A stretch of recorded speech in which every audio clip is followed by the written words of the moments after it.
you're alive now. So everything's good. Let's just keep things as they are. We like familiar. We don't like this strange new stuff. This is the Begin Within podcast, where we believe real, lasting health and fitness requires you to start inside before you work out.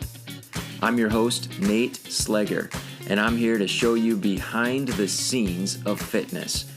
You already know exercise is good for you, but what about all the other things in life that affect your fitness?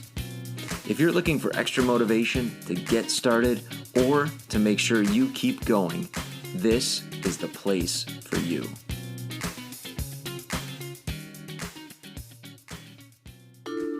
Produced by beginwithin.fit. My guest today is Orlena Kerek. She's a doctor and family health advocate who has some really interesting ways of teaching about habits and motivation. And I know that you are going to love the things that she has to share.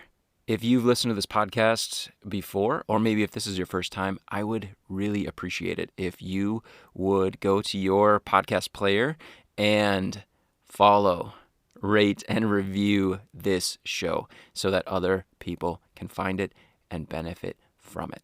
During my interview with Dr. Orlena, what I'd love for you to listen for are the things that she says about motivation and how to tap into it. In particular, how to design a compelling vision for the future that will keep you motivated.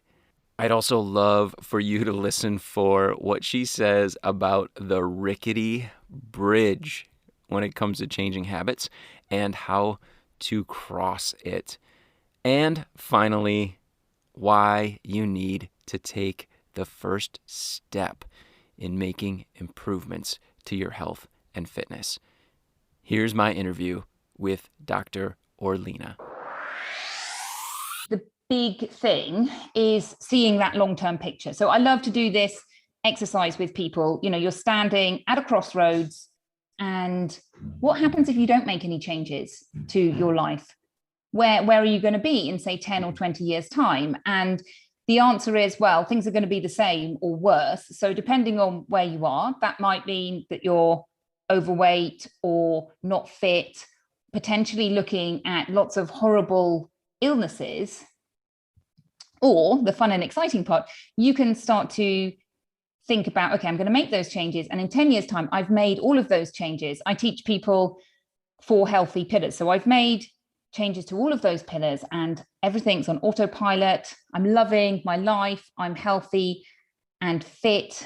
And really, a lot of people can be the healthiest they've ever been, the fittest they've ever been. I know at 46 that I am far fitter than I was when I was younger, in terms of, okay, when you're younger, you have sort of what I call muscles of youth, energy of youth, don't you? But not including that.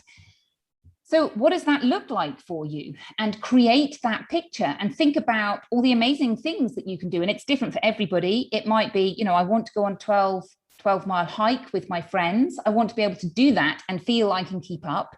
It might be that you want to go swimming, or you want to spend time with your kids, or potentially, in the future, grandchildren, and really create that possibility. And that is your inner motivation. Mm-hmm. And the thing about motivation is everybody kind of thinks, oh, I'm going to wait until I'm motivated. This motivation is going to fall from the sky. And that's not how motivation works. We have to tap into our motivation. We have to generate our own motivation. So it's about keeping that vision and that idea alive. And what happens to people as they go on this journey, and healthy living is a marathon and not a sprint. It's about setting it up so that you're doing it day after day after day, and hopefully doing things that you enjoy and love. But you start doing it, and then your brain starts saying, I can't do it. It's not worth it. And your brain does this thing where it flips in and out of possibility. So the possibility is the future. Yeah, it's great. And then your brain says something like, you're going to die fat. I quote somebody I spoke to Okay. yesterday, and that's what her brain says. You're just going to die fat. So there's no point in making any of these changes. And you have to think about why you have that voice. That's the left side of your brain. And what it really is trying to do is protect you. Its job is to keep you safe. So, we want to give thanks to that part of our brain because it's good to be kept safe, but it doesn't like change. And it's saying, hey, you know what? You're alive now. So everything's good. Let's just keep things as they are. We like familiar. We don't like this strange new stuff that you're trying to. Change is uncomfortable. Yeah, exactly. Let's not do it. Exactly. But once you're aware of that, you can take steps to change that. But so often this is what happens. People jump in and out of feeling motivated and then, I lack motivation. I feel motivated. I lack motivation. And once you can see that picture, you can then use tools, whatever you want. It might be journaling. It might be, just having the ability to recognize that voice and go, hey, you know what? I hear you, but it's okay. We can do this.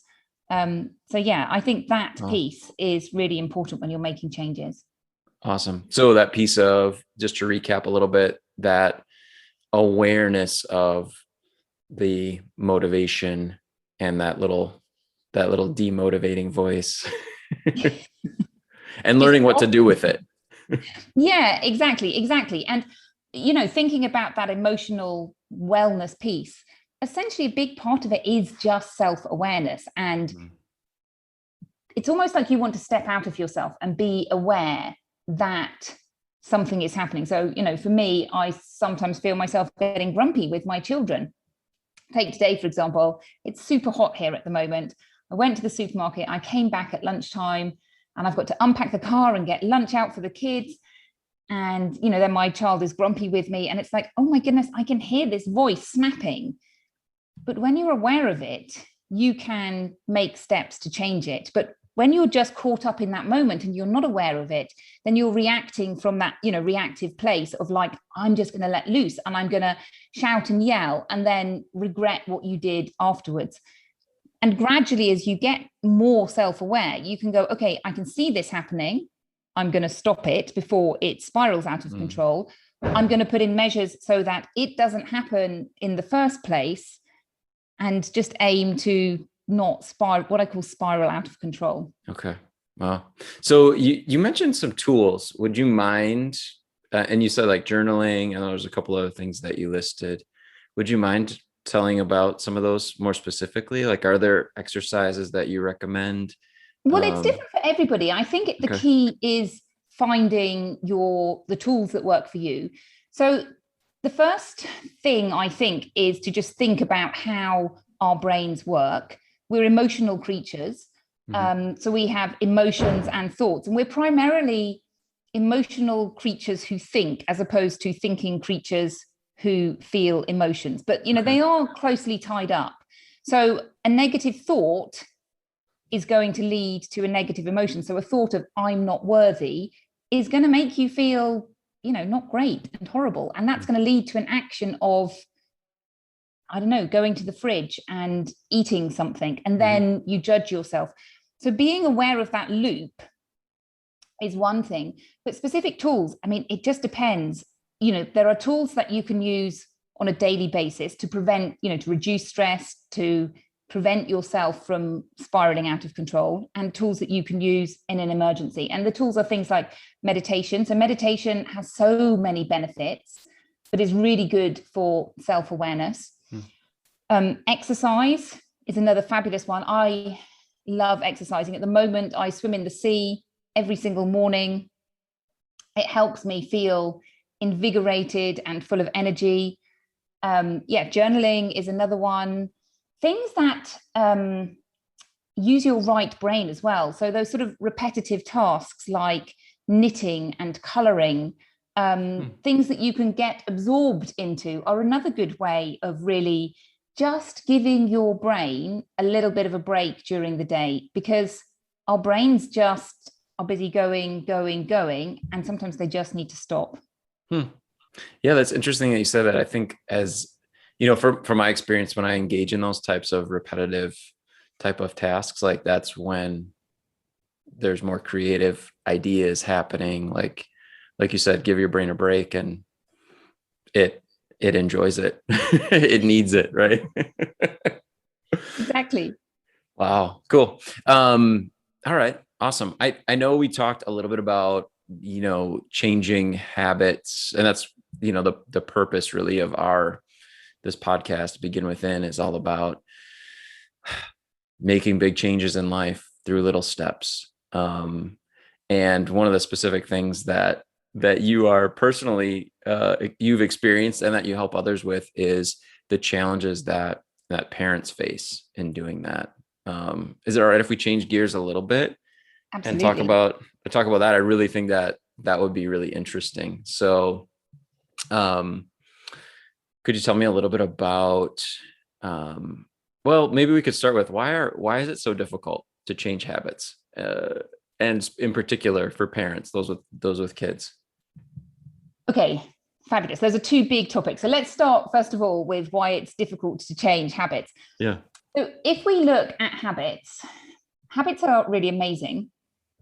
And I like to think of our brain as made up of different parts. It makes it so much easier to understand. And if we think, oh, I've got one brain and it's me. If you think of your brain as sort of that thinking part of your brain, which you kind of think of as you, and then your habit brain, which does things very, very efficiently, subconsciously, and without thinking about them. And that's the real key, is that we're doing things without thinking about them. Well, why do we have habits? Because it's amazingly efficient. Can you imagine what it would be like if every day when you wake up, you're like, oh, I need to learn to brush my teeth, like I have to think about it and set a timer to remember to brush my teeth. And I'm going to do this teeth brushing thing twice a day. We would have so much to do. Our brains just wouldn't cope. So it creates this habit, which is, just a sort of like, think of it as a program that runs. Okay, I'm going to do this. I'm going to do this. Now, for our brains, it doesn't care what your habit is. It doesn't care whether it's a healthy habit or a not healthy habit. It just runs this habit. And your habits are things that you fall back on when life happens. Now, the thing about changing habits is you have to instill that new habit such that you're no longer thinking about it. Because people kind of go, okay, well, I've created this new habit of, let's say, going to bed at 10:30 every night. And I got a few weeks in and then I got busy and I forgot about it. Well, the truth is you didn't create a habit. You started with a seedling habit, but it wasn't a proper habit. When you've stopped thinking about it and you're still doing it, that's when it's a habit. So it's difficult because we take our eye off the ball and stuff happens and it's like an elastic band. You get pinged back to your old habits. So you really need to get over what I call the rickety bridge. And then you've got all these amazingly healthy habits. And then you just do all of these healthy things without thinking about them. So does that answer Rickety your question? bridge. Yeah, bridge. No, I like that. I like you are a great teacher. I love the way that you use examples. So yeah, the rickety bridge. Tell me more about that. Like, what do you mean?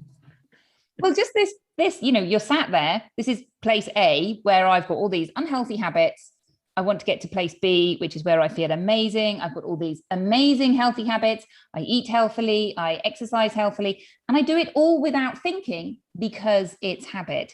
But to get from A to B, there's what I call the rickety bridge. And it's fun and it's enjoyable. But the problem is, if you don't make it all the way across the rickety bridge, it's like an Indiana Jones bridge and someone, knocks it down, suddenly you're back where you started. And that's the problem, because that's where people feel deflated and frustrated and like, oh, I tried this thing and it didn't work. And then they start to think, oh, there's something wrong with me. I can't do anything. And it's no, you're not different. You have a human brain, you have a human body. It's just, you didn't get across to the other side. You didn't really get those habits firmly grounded. So how do you get across to the other side? Well, that is a very good question. And I would say, go and get some help. Go and get yourself a health coach. And, the reality is people are busy doing their lives. They're busy doing other stuff. You can do it by yourself if you pay a lot of attention, a lot of energy. You're constantly, focused on it, essentially. So of course you can do it. But the reality is you're busy doing other stuff. The clients I work with, thinking about one was a dentist. She knows what healthy living is, but she's busy being a dentist. She doesn't have time to work out how to create those habits for herself. So the reality is the easiest way is to get a health coach. And on that side note, I would say, I'm happy to chat to people and, chat to them for a bit and see where they are. If you don't have the budget for a health coach, getting someone to do it with you, so your partner, a group can be helpful. And if you don't have the budget to join a program or a group, what I would say is just do one habit. Just start with one small change and do that for 2 or 3 months, and then make another habit, and then do that for 2 or 3 months, and then make another habit. So you're building on your habits. Okay. Awesome. Thank you. Those are great tips. So I'm thinking as a parent or parents that are trying to change habits, obviously their family is affected. The bridge maybe is longer or more rickety for them. It depends on, everybody's different. Every family is different. And I actually think that it doesn't depend so much on the family and the dynamics as on that first piece, the mindset piece. Okay. And the reality is, when I work with clients, I see some people will come to me and, I want to change the way they eat. So I say, eat more vegetables. It's super simple, eat more vegetables.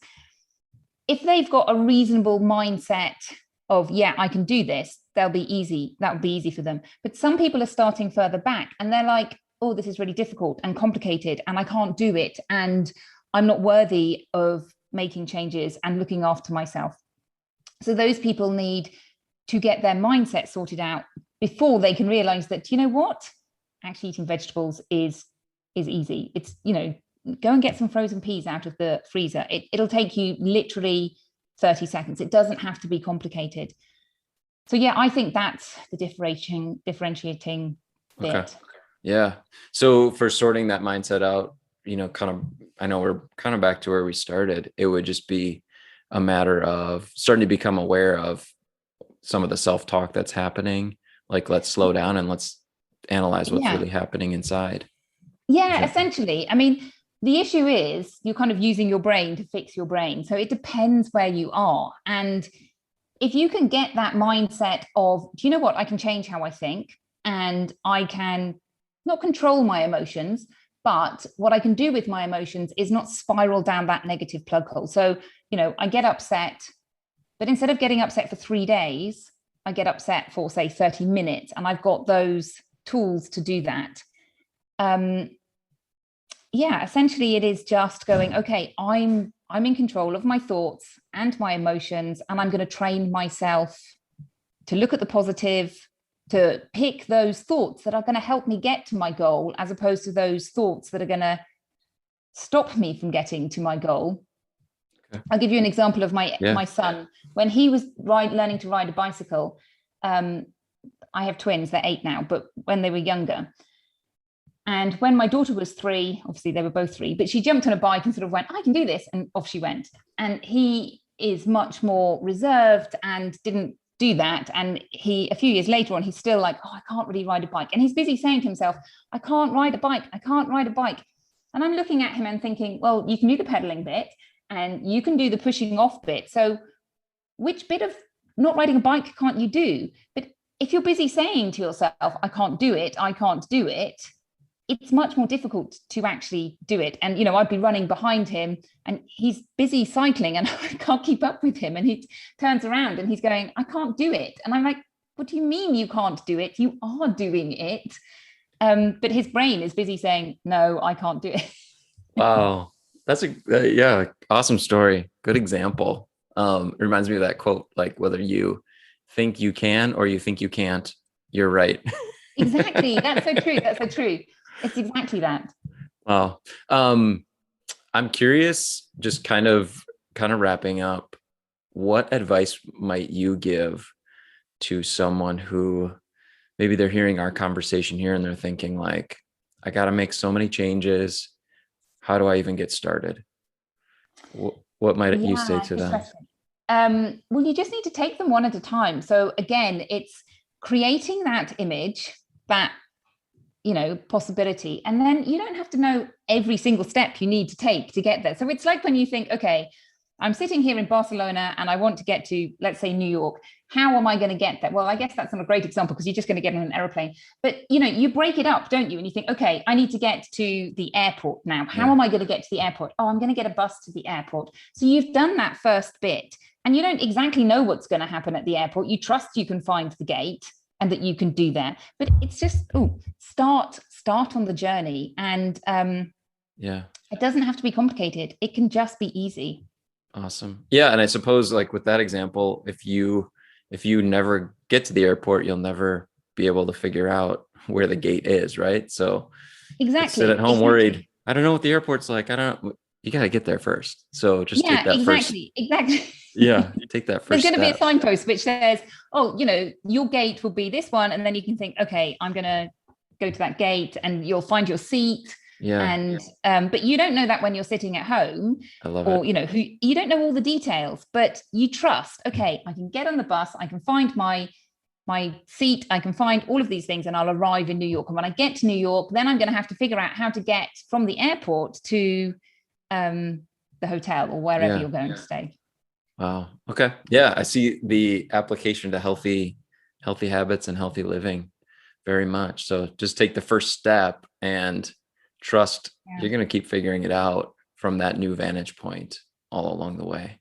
And as I say, I'm more than happy to chat to people. I say, come and chat for 30 minutes and we'll go through my 4 pillars, see where you are, see where you'd like to get to, and give you a bit of clarity.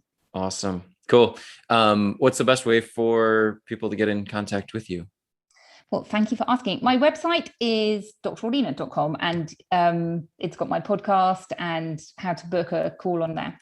Okay, very good. I will link that as well for sure in the show notes. So, Dr. Orlena, thank you so much. Thank you very much for having me.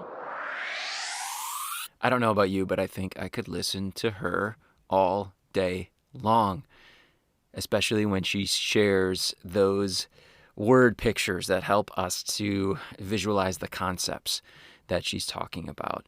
I'm so thankful to Dr. Orlena for coming on the show.